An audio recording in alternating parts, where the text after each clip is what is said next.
Olá, criatura falante, eu sou o Marcos, seja bem-vindo para mais um vídeo aqui no canal Inventa Línguas. Hoje a gente vai fazer um vídeo assim um pouco mais rápido para responder um questionamento que surgiu na nossa penúltima live do nosso camarada Mike Moreira, né?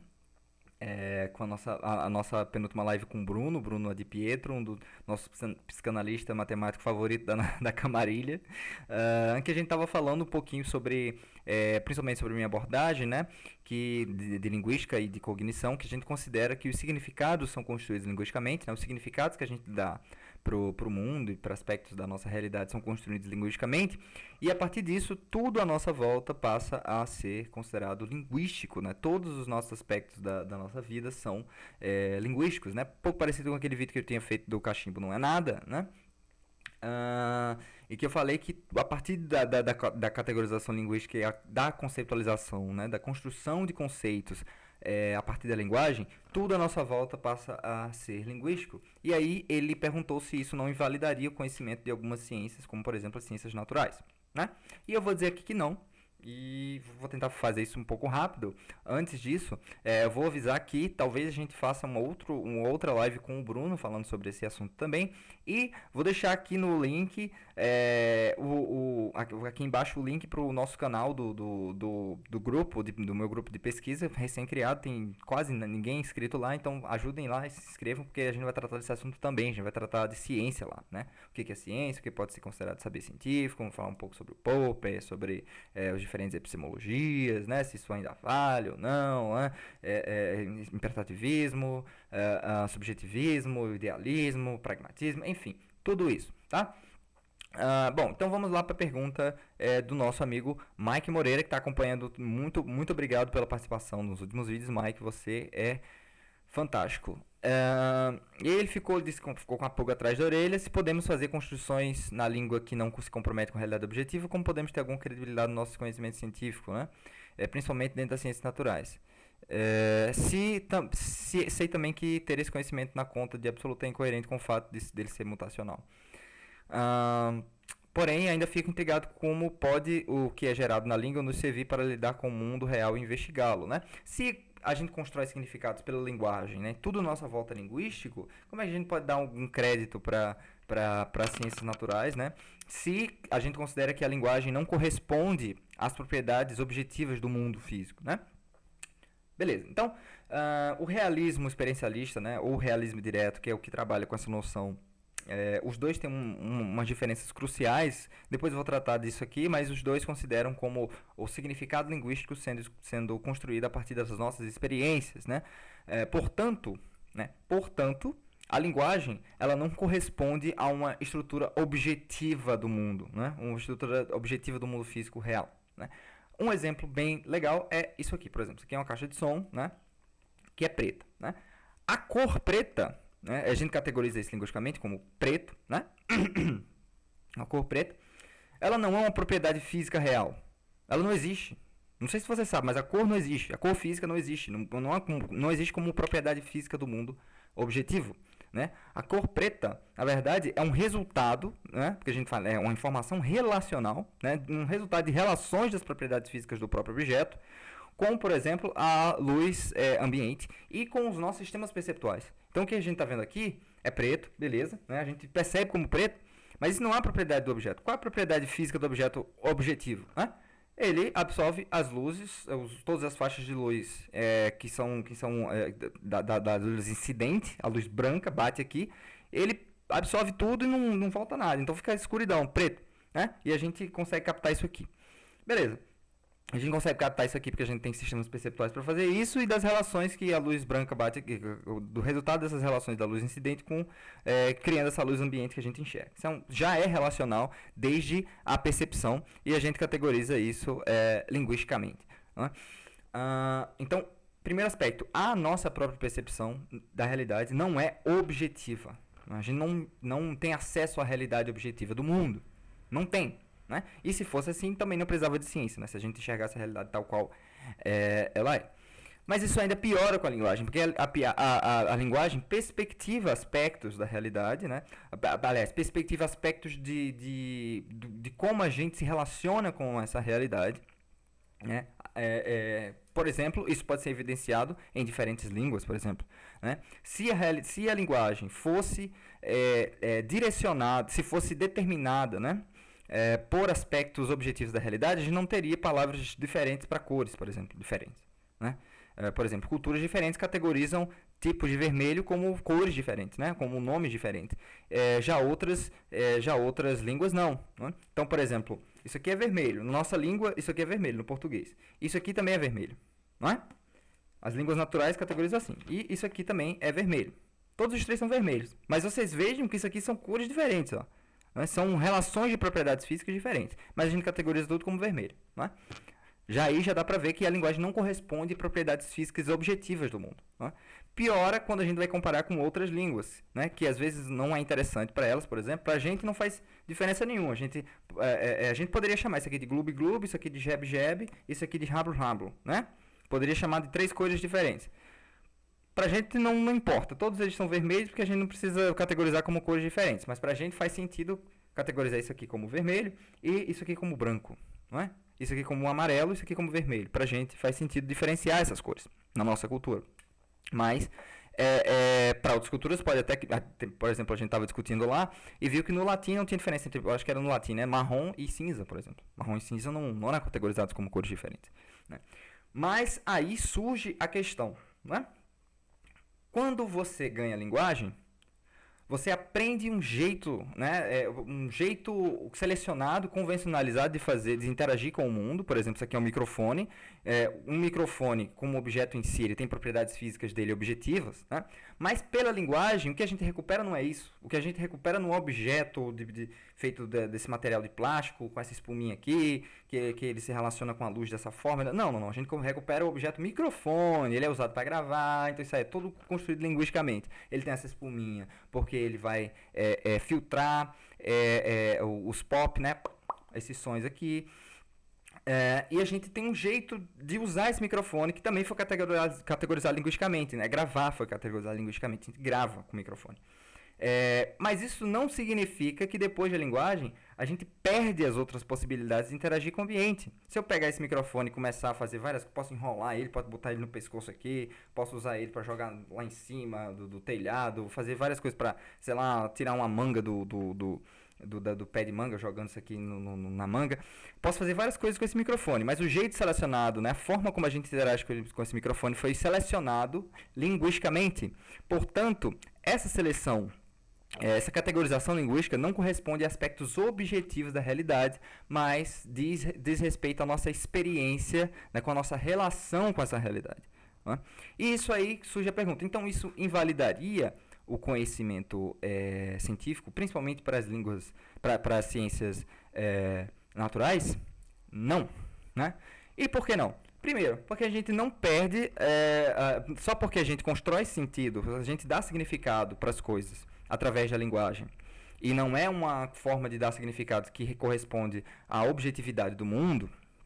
Não é porque a gente faz isso, né, como a gente significa o mundo dessa forma, que a gente perde possibilidades extras de perceber outras coisas no mundo, né? Isso aqui serve para gravar, isso foi categorizado linguisticamente, mas isso não significa que eu não posso fazer outras coisas com esse microfone aqui.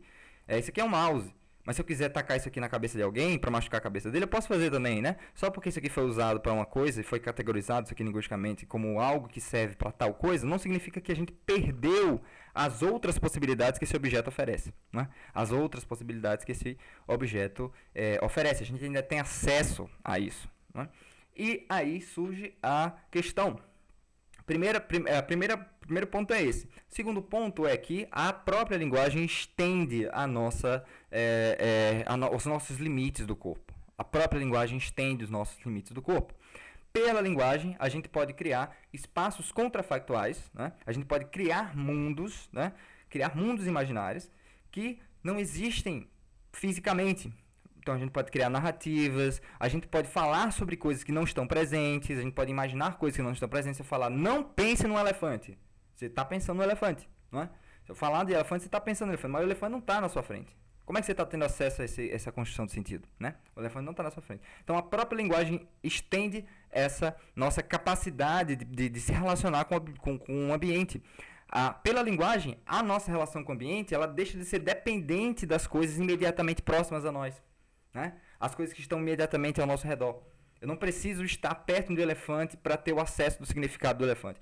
E esses dois aspectos, da gente não perder contato com as próprias propriedades das coisas, né, com as próprias outras propriedades que as coisas oferecem, né, só porque algumas coisas foram selecionadas linguisticamente, a gente não perde outras possibilidades de interagir com as coisas do mundo. Primeiro ponto. E segundo ponto é que a própria linguagem, né, expande a nossa cognição para além daquilo que é dependente do ambiente. A partir disso, a gente tem a possibilidade de conceber os objetos como sendo separados da gente, que é o que faz as ciências naturais, por exemplo. Não é? O significado de gato, né, nas línguas naturais, gato, nas línguas naturais, é uma coisa.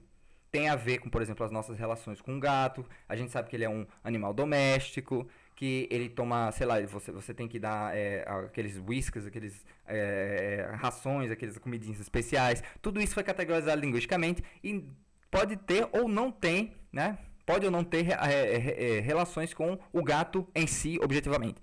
Mas a própria linguagem fornece essa possibilidade da gente se descolar dessa nossa relação. E como a gente constrói sentido, a gente não fica preso a isso. E a gente pode pensar, né, um objeto separado da nossa relação com ele. Dá para acontecer isso. Né? Dá para acontecer isso.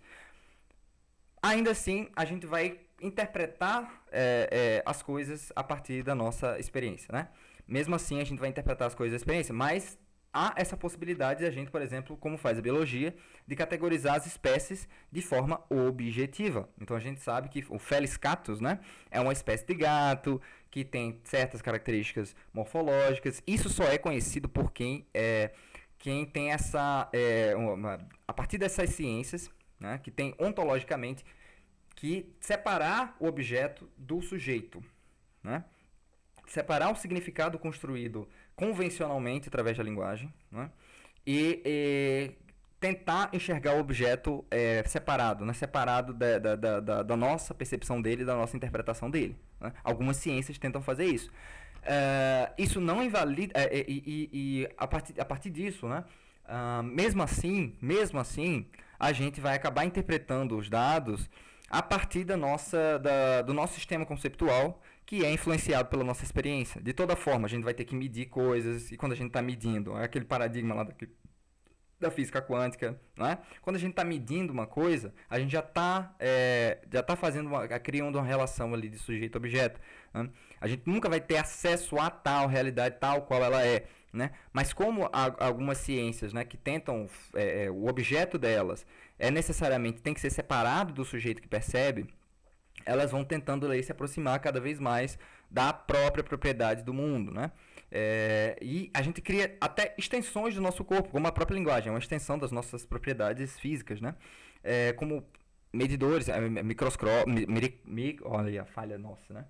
Microscópios, né? Telescópios, por exemplo, que estendem a nossa percepção para além das limites da nossa corporalidade, né? Então, conforme a gente vai expandindo isso, a gente vai conseguindo construir mais significados que não deixam de ser relações que a gente tem, nunca vai ser a realidade objetiva, mas aí essas ciências, né, como a biologia, por exemplo, como a física, que separam o objeto do sujeito, elas vão ficando cada vez mais próximas desse objeto delas, né? Desse objeto delas. E aí... isso aí cria distorções, né, sobre como a gente constrói significados para o mundo e como a gente percebe o mundo, de como essas ciências, né, investigando o objeto em si, elas chegam às conclusões que divergem, às vezes, da nossa percepção. Por exemplo, a nossa impressão é que a Terra é plana. A minha impressão, por exemplo, é que a Terra é plana. Quando eu estou andando por aí, parece que ela é plana, mas ela não é, né? Porque a gente está partindo, né, da nossa relação imediata com a coisa. Né? E aí, a partir da linguagem, a gente constrói significados mais complexos, a gente torna capaz a possibilidade de pensar para além da nossa relação direta com as coisas. A gente é permitido pensar para além das nossas relações diretas com as coisas, é permitido pensar num objeto separado, né? A Terra separada da nossa relação com a Terra, e investigá-la como sendo um objeto separado. E a partir daí você tem um achado incrível de que a Terra não é plana, né?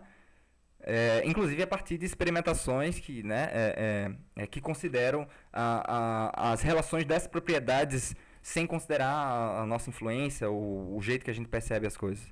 Isso não é interessante? Isso não é legal? Mas aí, para outras ciências, isso que a gente vai falar lá no canal do grupo, não é interessante. O objeto, o que a gente quer pesquisar, por exemplo, às vezes não é interessante separar o objeto do sujeito. Continua sendo ciência, né? Porque a ciência, a gente chama de ciência de várias coisas diferentes, várias propostas teóricas, abordagens diferentes, que compartilham, não é nem um método, eles compartilham uma forma de vida, né? Uma forma de ver o mundo, uma forma de investigar o mundo, né? Todas as ciências vão ter as suas epistemologias, as suas ontologias, as suas técnicas de elaboração de dados, suas técnicas de interpretação dos dados, enfim, né? Mas essas diferenças ontológicas, por exemplo, para a linguística cognitiva, não é interessante separar o sujeito do objeto para investigar só o sujeito, para investigar só a linguagem em si, tal qual ela é. Por quê? O nosso objeto é o quê de estudo? O nosso objeto de estudo é a construção do significado pela linguagem. E se a construção do significado pela linguagem se dá na nossa relação com o mundo, como é que a gente vai separar a gente do mundo? Não, tem que considerar os dois. E aí a gente vai conseguir fazer uma descrição um pouco melhor do que a gente quer, estudar, né? Mas sempre lembrando que, seja nessas ciências cujo objeto delas precisa ser separado do sujeito, ou seja, nas ciências como a nossa, como alguns paradigmas na sociologia, na ciência política, enfim, que precisam considerar o sujeito em relação ao objeto, como a gente interage com os outros indivíduos, como a gente interage com a nossa sociedade, como a gente interage com as coisas artefatos culturais, enfim, né? Seja nessas ciências mais duras ou nas ciências parecidas com mais das ciências humanas, alguma coisa assim, nos dois casos a gente vai estar sempre partindo da nossa experiência com o mundo e do jeito que a gente constrói significado pela linguagem, né? Isso limita a gente, né? A nossa corporalidade nos limita, a nossa linguagem nos limita, que a gente vai selecionar aspectos das realidades específicos, mas isso também expande a nossa capacidade de cognição, né? Fazendo possível a gente, por exemplo, criar um microscópio. Como é que a gente cria um microscópio? Para quê? Para que a gente vai criar um microscópio se não houvesse a possibilidade de pensar que existem coisas menores, né, do que um átomo, não é?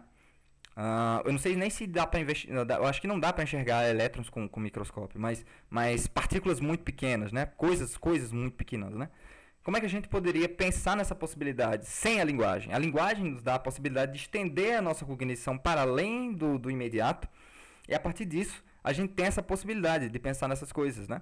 Então, inclusive, a própria linguagem que limita a gente também estende a nossa cognição para a gente ali poder ficar um pouco mais perto do que a gente considera como sendo a realidade em si, embora a gente nunca vá chegar a ela, porque o jeito que a gente constrói significado para o mundo é, de fato, a partir das limitações de nossa corporalidade. A gente pode estender, ficar um pouco mais próximo sempre da realidade, mas sempre vai ser uma coisa ali mediada pelos significados linguísticos, inevitavelmente. Isso não invalida o saber científico, né? Eu acho que isso aí até promove o saber científico, mostra como ele é como o saber científico das ciências naturais, por exemplo, é uma coisa que funciona, né? A gente consegue métodos dedutivos, né, que tem só você usa espectros contrafactuais para imaginar coisas que talvez existam, e a partir daí você vai fazer experimentações para ver se existe sim. Isso não existiria sem linguagem, gente. Isso não existiria sem linguagem. Eu acho que isso aí promove até o saber científico como algo que